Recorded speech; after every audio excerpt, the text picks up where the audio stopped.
Salve, salve, ouvintes! Eu sou o Giovanni Ramos e esse é o Dialéticas, o podcast que debate a produção acadêmica e leva a discussão para as plataformas de streaming. Este podcast é feito por jornalistas brasileiros, doutorandos em comunicação na Universidade da Beira Interior, Portugal. Hoje é dia 1º de abril e o episódio de hoje eu vou contar com a presença dos dois coautores desse podcast. Tudo bem, Fábio Jordelino? Olá, bom dia, ouvintes. Tudo bem, Isabela Gonçalves? Tudo certo, bom dia aí, ou boa tarde, ou boa noite, seja qual for o horário.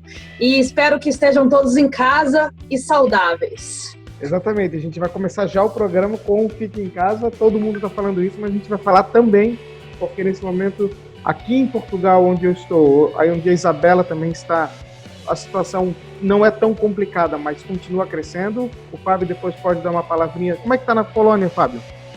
Olha, eu estou aqui em Cracóvia e aqui em Cracóvia a situação está controlada, mas o governo espera até a semana que vem que os números praticamente dupliquem.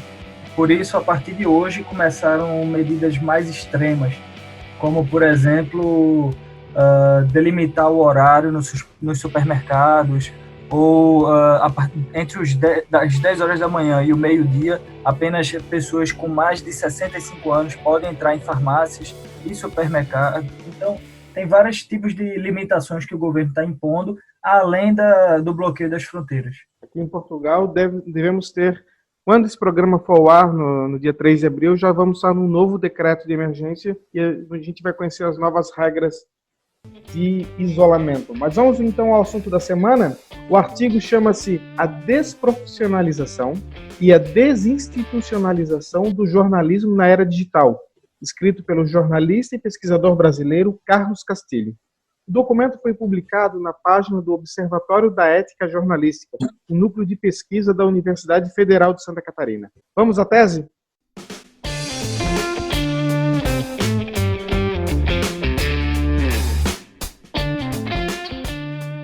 Bom, eu escolhi esse tema porque é a minha área de estudos. Eu trabalho com um modelo de negócio no jornalismo e, com certeza, a questão do mercado de trabalho é fundamental para a gente conseguir compreender como vão ser os jornais do futuro. E o Carlos Castilho, que é um pesquisador que há muito tempo vem falando sobre o mercado de jornalismo no Brasil, traz esse assunto. Esse artigo foi publicado no começo de março, mas é um assunto fundamental, porque o jornalismo, que apesar de que agora com o corona ganhou um pouco mais de evidência, ele realmente sofre muito sofreu muito nos últimos 20 anos com o crescimento da internet e com a proliferação de emissores de informação. Mas eu vou pedir para o Fábio Jordelino fazer a sua tese e explicar mais ou menos o que ele entendeu desse texto. Bom, como você já citou, Giovanni, ele fala sobre a desprofissionalização e a desinstitucionalização do jornalismo nos dias atuais, né? Que é a era digital. Eu acho interessante que ele traz aí logo no início uma frase que diz o seguinte: a quebra do monopólio jornalístico. E isso é uma coisa que eu tenho falado bastante, porque é um pouco da minha área de estudo também.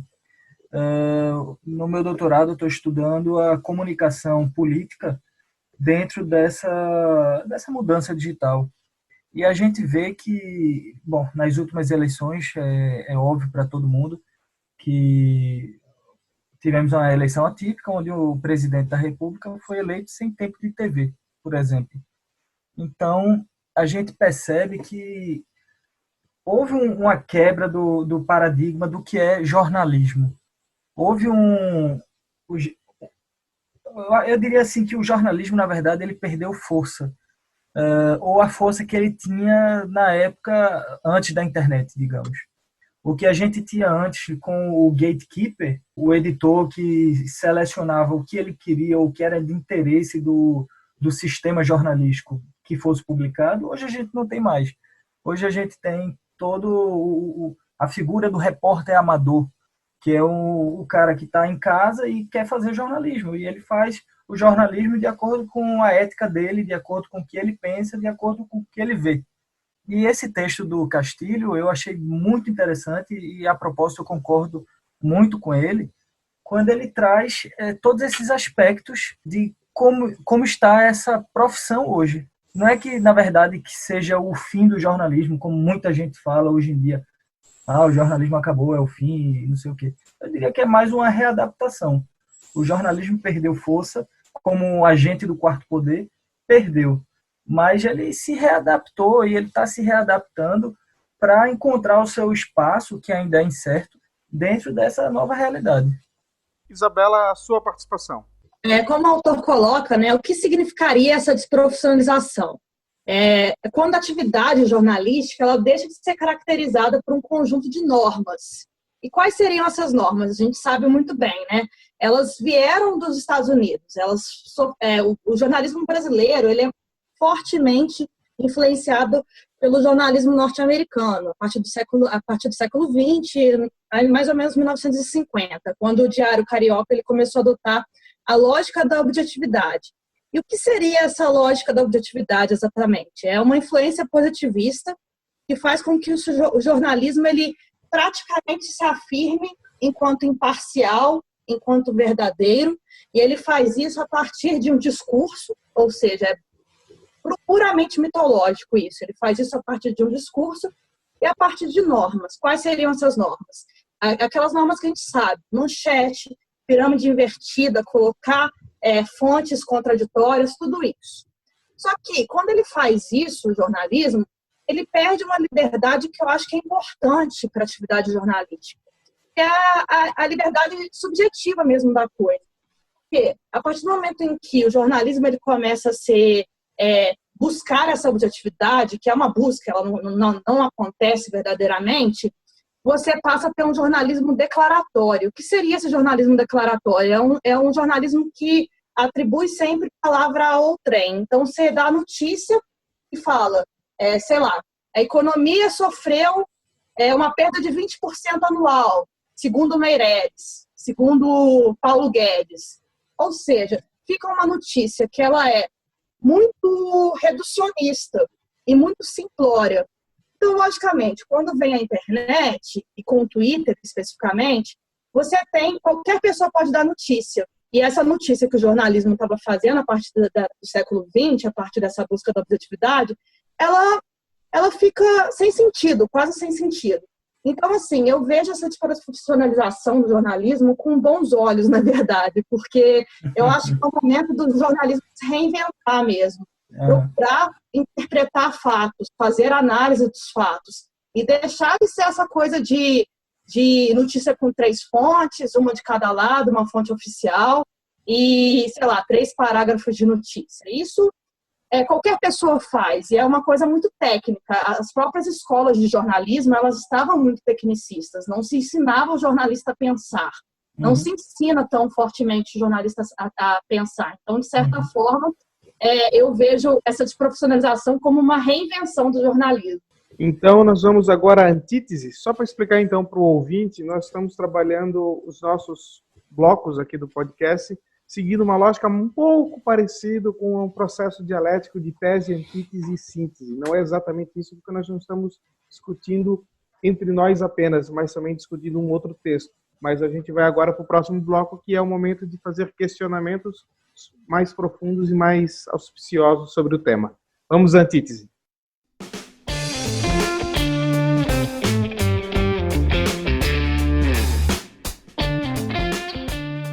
O texto do Carlos Castilho, ele traz um trecho ali do Science Direct, que fala em 3 parâmetros que seguem a desprofissionalização do jornalismo, que é 1. Quando as habilidades e conhecimentos para exercício da profissão tornam-se acessíveis para um grande número de pessoas, internet, a debilitação do controle estatal sobre o exercício da profissão, o enfraquecimento do poder dos sindicatos para normalizar a atividade, e excessiva burocratização surgida a partir da criação de grande quantidade de regras e limitações ao exercício da profissão. Eu pergunto ao Fábio Jardelino, essas regras que nós temos aqui, por exemplo, no caso em Portugal, em vários países da Europa, mas que não temos nos Estados Unidos e no Brasil, elas atrapalharam o jornalismo e agora a gente tem que fazer um jornalismo sem isso? Ou o enfraquecimento dessas regras é que tornou a situação ainda mais bagunçada? É uma pergunta complicada, viu, Gil? Mas eu tenho uma opinião bem forte sobre isso, na verdade. eu acho que essa excessiva burocratização que ele fala jogou muito contra o jornalismo brasileiro. Não vou falar muito sobre o jornalismo europeu, que é um pouco diferente, como você citou, mas especificamente sobre o brasileiro, eu acho que ela jogou muito contra. E particularmente a questão do fim do diploma, que foi uma coisa que aconteceu agora a partir do novo milênio, né? Eu não me lembro exatamente o ano, mas acho que foi 2004, 2005, bom, não me lembro exatamente. Mas eu concordo, eu acho que o fim do diploma e a abertura para o jornalismo para pessoas de conhecimento notório, por exemplo, ou pessoas que trabalham na área do jornalismo, eu acho que um ponto positivo à profissão. Como a Isabela falou antes, o jornalismo brasileiro ele estava muito reduzido a matérias curtas com isso, aquilo outro e acabou. Sem um grande questionamento. Tirando, claro, algumas publicações que iam mais a fundo. Por exemplo, todo mundo aqui conhece a Piauí, a revista Piauí, que era uma publicação que A revista fazia Piauí não é matérias, hard news, né? não é hard news, mas fazia matérias extremamente complexas, inclusive algumas de hard news, algumas coisas que estavam quentes durante a semana. Então, eu acho que a excessiva burocratização foi um dos problemas para o jornalismo brasileiro. E eu acho que o fim dela, ou pelo menos uma movimentação para o fim, um encaminhamento para a abertura da profissão, eu acho que é um ponto positivo. A gente vê aqui na Europa, quando eu morei lá em Bruxelas por um tempo, eu entrei em contato com muitos jornalistas lá em Bruxelas, que cobriam política principalmente, e muitos deles, muitos mesmo, não eram jornalistas de formação. Eles eram cientistas políticos, economistas, pessoas que se formaram, se graduaram em outra função e estavam exercendo o papel de jornalistas. E eu acho que é um caminho, porque você dá a um cientista político, por exemplo, uma voz, uma possibilidade de entrar muito mais a fundo do que talvez um estudante de jornalista que não tenha tanto conhecimento possível para fazer uma matéria mais profunda sobre aquele tema. Eu vou provocar a Bela agora, porque ela falou que esse cenário novo seria melhor. Aí eu pergunto, onde é que tu viu essa melhora? O que tu pode trazer melhorias no jornalismo que precisou se reinventar com tudo que aconteceu? Bom, eu acho que no caso do jornalismo brasileiro ainda, ele não conseguiu se reinventar da mesma forma que o jornalismo norte-americano. Porque se você pega como exemplo, por exemplo, o New York Times, você vê que ele conseguiu superar muito bem essa crise de jornalismo enfrentado. Eles adotaram um novo modelo de negócio e eles adotaram uma lógica de nicho. Então, porque antes a lógica do jornalismo era mercadológica e pensava no público como um público quase uniforme, ou seja, você entrega a mesma informação para todo mundo. Agora o New York Times faz o quê? Ele cria nichos informativos. Então, ele produz podcasts com assuntos específicos, newsletters com assuntos diversificados, uma série de reportagens em vídeo. E aí o público ele tem uma liberdade de selecionar aquilo que ele quer. E é mais ou menos essa a ideia da internet como um todo, né? Porque você perde o mordomo, que seria o mordomo da TV, e essa lógica de perda de mordomo ela é vertical, acontece em todas as outras mídias. Então, agora você pode selecionar o que você lê, você pode selecionar o que você escuta e você pode selecionar o que você vê na TV, por exemplo. Então, o que você tem que fazer hoje é uma reinvenção desse modelo, uma adaptação. Então, como você tem notícia a qualquer momento e informação a qualquer momento, ou seja, essa informação rápida, o que você tem que oferecer agora é a informação em profundidade. E o público vai pagar pela informação em profundidade se ele vê o valor dessa informação, que é o que você observa que está acontecendo, por exemplo, aqui em Portugal com o público. As pessoas pagam para ter acesso ao conteúdo premium do público. Da mesma forma, as pessoas pagam para ter acesso ao conteúdo do New York Times. Então, eu acho que a gente está vendo os jornais brasileiros caminhando nesse sentido, mas eles ainda têm muito a caminhar. Mas eu vejo com bons olhos, num horizonte de 3, 4 anos, quando passar por esse momento de adaptação. Pergunto para os dois agora. Ok, nós temos um jornalismo focado em nichos, em especialização, em paywalls que cobram conteúdo, um conteúdo mais especializado, pessoas que são estudiosos do assunto, como o Fábio disse antes, mas isso não há um risco de criarmos bolhas muito grandes. Primeiro, de criarmos bolhas onde a pessoa fica somente num nicho, numa ideologia, num pensamento, não consegue ter uma visão mais ampla. Segunda pergunta que eu deixo para vocês. Caso agora do coronavírus, nós tivemos todo mundo derrubando o paywall. Ok, maravilhoso. Mas fora isso, será que o conteúdo todo ele fechado, segmentado, não deixa uma parcela da população, principalmente os menos instruídos, afastados de uma notícia de qualidade, segura? Bom, eu acho que... vou responder pela última pergunta logo. Eu acho que o jornalismo ele sempre foi algo... Não o jornalismo, na verdade, vou reformular. Eu acho que a informação ela sempre foi algo elitista. A informação ela sempre foi resguardada para a elite dominante do momento, seja na época monarquista, ou seja nos impérios que houveram na humanidade, ou na democracia, nas oligarquias. Mas ela sempre foi destinada para as elites. Acho que hoje, e aí é onde eu discordo da sua afirmação ou da sua pergunta, eu acho que hoje a gente tem, na verdade, uma democratização muito grande da informação. Hoje, apesar de existir os paywalls e tudo mais, todo mundo que quiser determinada informação, ele consegue. Seja na pirataria, com a qualidade, como você citou, seja nas redes sociais, com a qualidade duvidosa. E aí eu volto para a primeira pergunta, que é justamente a questão da criação das bolhas. Na verdade, hoje, as redes sociais, temos os algoritmos que definem o que é que a gente vai consumir e o que é que a gente não vai.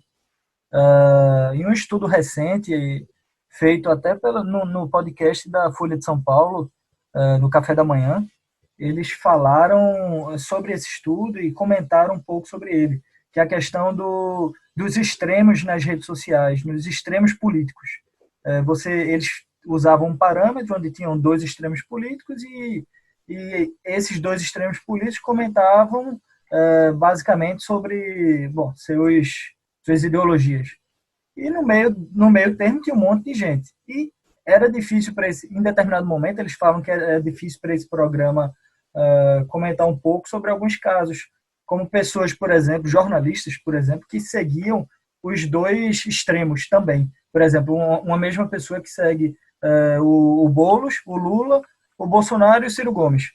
Entende? São extremos opostos da política, mas uma mesma pessoa segue. E aí, desse ponto, o algoritmo ele fica um pouco que ele não entende o que é que está acontecendo. Enquanto que a gente cria, os algoritmos hoje criam essas bolhas de informação, e aí as pessoas acabam ficando um pouco bitoladas porque elas só recebem aquele fluxo de informação.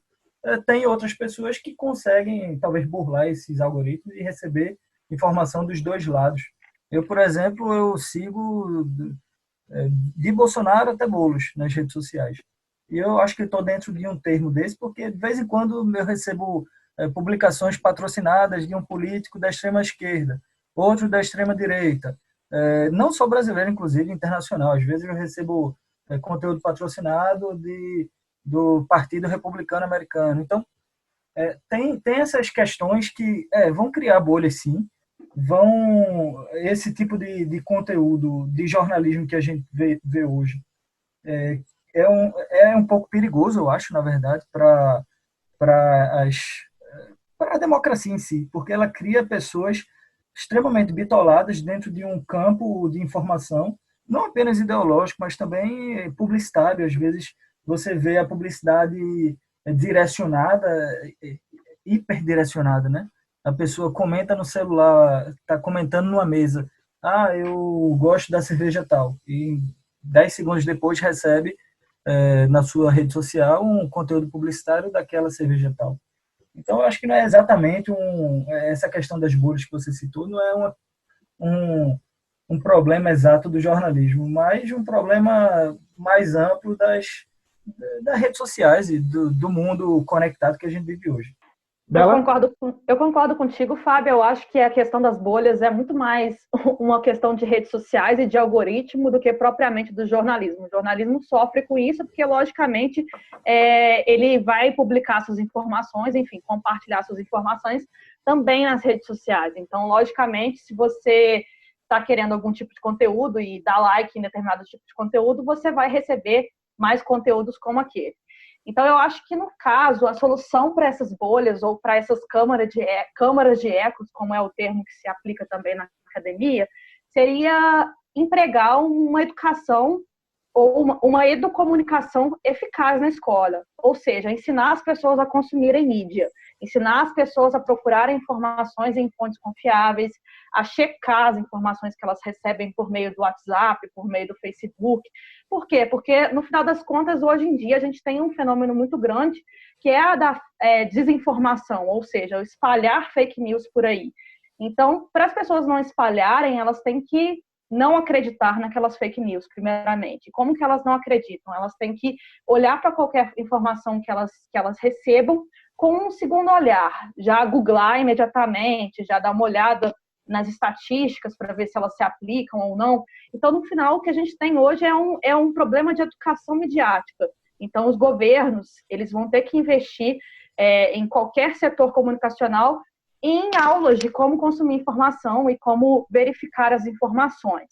E também tem que ter sanções, né? Porque se você espalha uma informação que ela é falsa, você tem um efeito na sociedade muito negativo.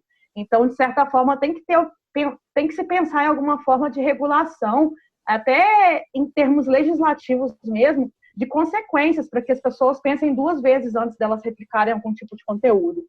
Em relação à falta de informação de uma determinada parcela da população que é mais carente, por exemplo, isso já acontecia antes, né? Porque no caso do Brasil, por exemplo, ou em países periféricos, a gente tem as chamadas zonas de sombras, que são as zonas em que não se chega sinal de rádio, não se chega sinal de TV e tampouco internet. Então, a gente ainda tem que trabalhar nesse sentido de chegar a informação até esse tipo de população também, haver políticas públicas para que rádio, TV e internet chegue a todos. Dessa forma, a gente vai poder ter uma população mais informada.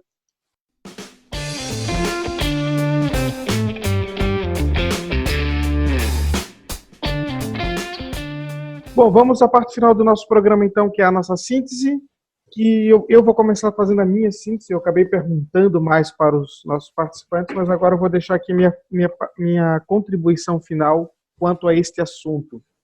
Eu acredito que a internet, sim, ela mudou muito o jornalismo, ela afetou a profissionalização do mercado, ela desinstitucionalizou, tudo isso de fato aconteceu, mas é possível, sim, a gente trazer um jornalismo de qualidade, sério, comprometido e atual, sem precisar ser aquela institucionalização de antes. O que foi feito, o que nós tínhamos no jornalismo no passado, não vai voltar.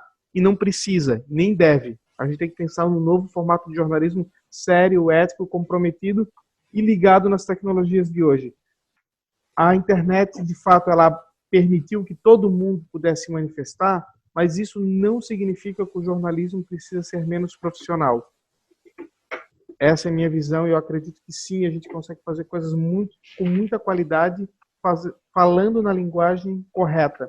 E dou alguns exemplos clássicos aqui. O site do Huffington Post fala uma linguagem jovem e faz um jornalismo bom. Nós temos um jornalismo totalmente de nicho, que é o Jota no Brasil, também faz um bom jornalismo, um trabalho muito forte no Twitter. O Stories do Instagram é possível fazer grandes narrativas, então a gente não pode ficar colocando culpa nas maluquices que aconteceu no nosso tempo para dizer que a gente não consegue mais fazer um jornalismo de qualidade. Então, esse é o meu posicionamento. Eu concordo, sim, que houve uma desprofissionalização, houve uma desinstitucionalização. Porém, a gente consegue reprofissionalizar o jornalismo, mas sem aquela institucionalização de antes. Então, eu peço agora para a Bela fazer as suas considerações finais. Gil, eu concordo contigo. Eu acho que, de fato, não volta volta mais o que era, e eu não concordo muito com pessoas que são muito saudosistas. Eu acho que a gente sempre tem que encarar as mudanças, perceber que elas aconteceram e que elas vão continuar a acontecer, e mudanças, no final das contas, são muito positivas sempre. A gente sempre tem que encará-las de uma forma, olhando sempre para o lado bom da coisa, principalmente para as pessoas que estão estudando jornalismo e querem ser jornalistas. Eu acho que a gente tem que ser positivo, ainda mais nós que queremos dar aulas em universidades.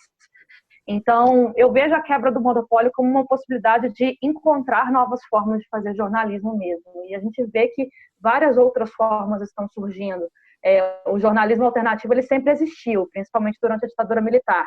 Mas agora ele ganha força e mais possibilidades ainda. A gente vê no Brasil a agência pública, por exemplo, os jornalistas livres, enfim, vários tipos de outras iniciativas surgindo. E eu acho que a gente pode encarar, no final das contas, essa desprofissionalização do jornalismo como possibilidade de criar outros fazeres jornalísticos. E eu vejo isso com bastante otimismo.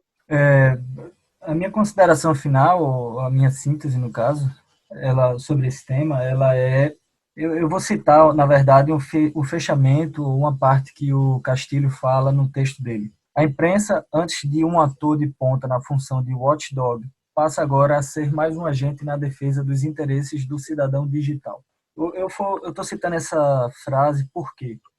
Porque hoje temos a figura do repórter amador, é uma realidade. Temos o Twitter hoje que informa e que faz notícias, né?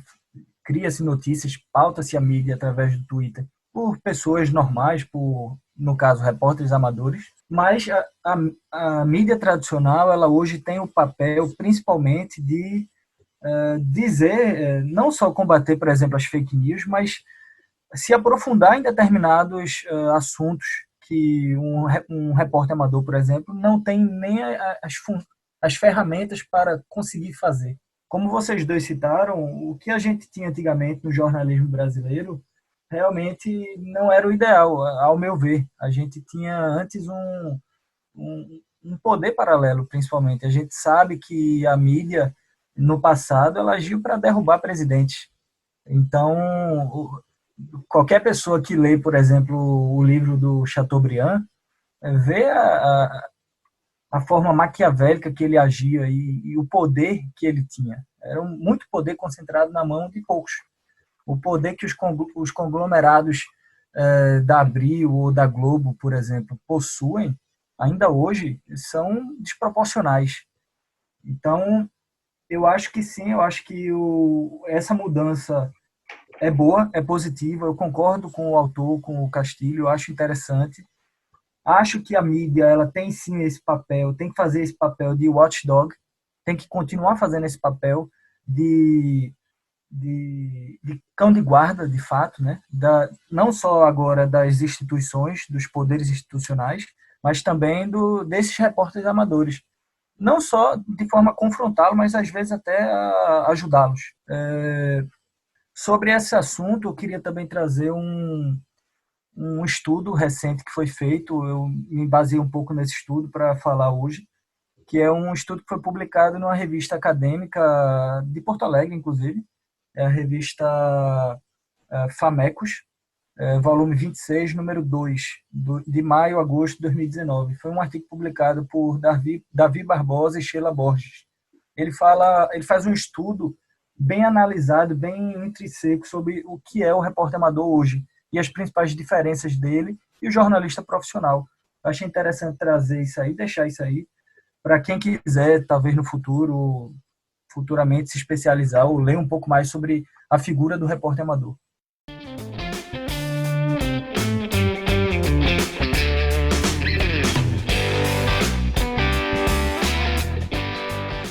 Todo episódio, o Dialéticas trará um autor da semana. Vamos indicar um autor para ser lido de forma geral, a partir de um tema que esteja na atualidade. E como host desse episódio, eu apresento como autor da semana o economista francês Thomas Piketty, autor de livros como Capital no século XXI e Economia da Desigualdade.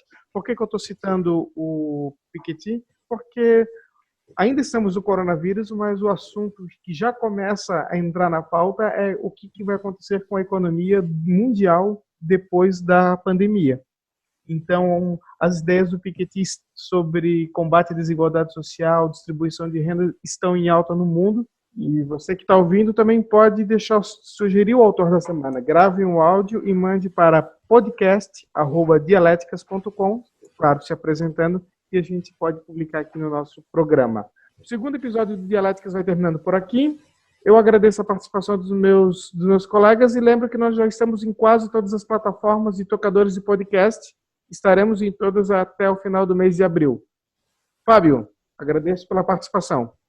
Obrigado, Gil. Obrigado, Bela. Sempre um prazer estar aqui com vocês e até semana que vem. Bela, agradeço pela participação e já peço que tu apresente ao público o tema da próxima semana. Bom, gente, o texto que eu escolhi da semana que vem é de um professor e pesquisador da Universidade Nacional da Austrália, que chama Luke Glanville, e o texto se chama Hypocritical Inhospitality, The Global Refugee Crisis in the Light of History. A tradução feita por mim poderia ser A Falta de Hospitalidade Hipócrita, a Crise de Refugiados Global sob a Luz da História. É um texto bem interessante em que ele aborda aspectos éticos relacionados a países da Europa, principalmente, e como que eles teriam um dever global de receber os refugiados por conta de uma carga histórica. É um tema polêmico e eu espero que traga bastante debate. Obrigado, Bela, pela contribuição. A gente vai encerrando o podcast por aqui. Lembrando que você pode deixar o seu comentário. Se você escutou, gostou, tem alguma crítica a fazer, manda um e-mail para nós, podcast@dialéticas.com. Até a próxima semana.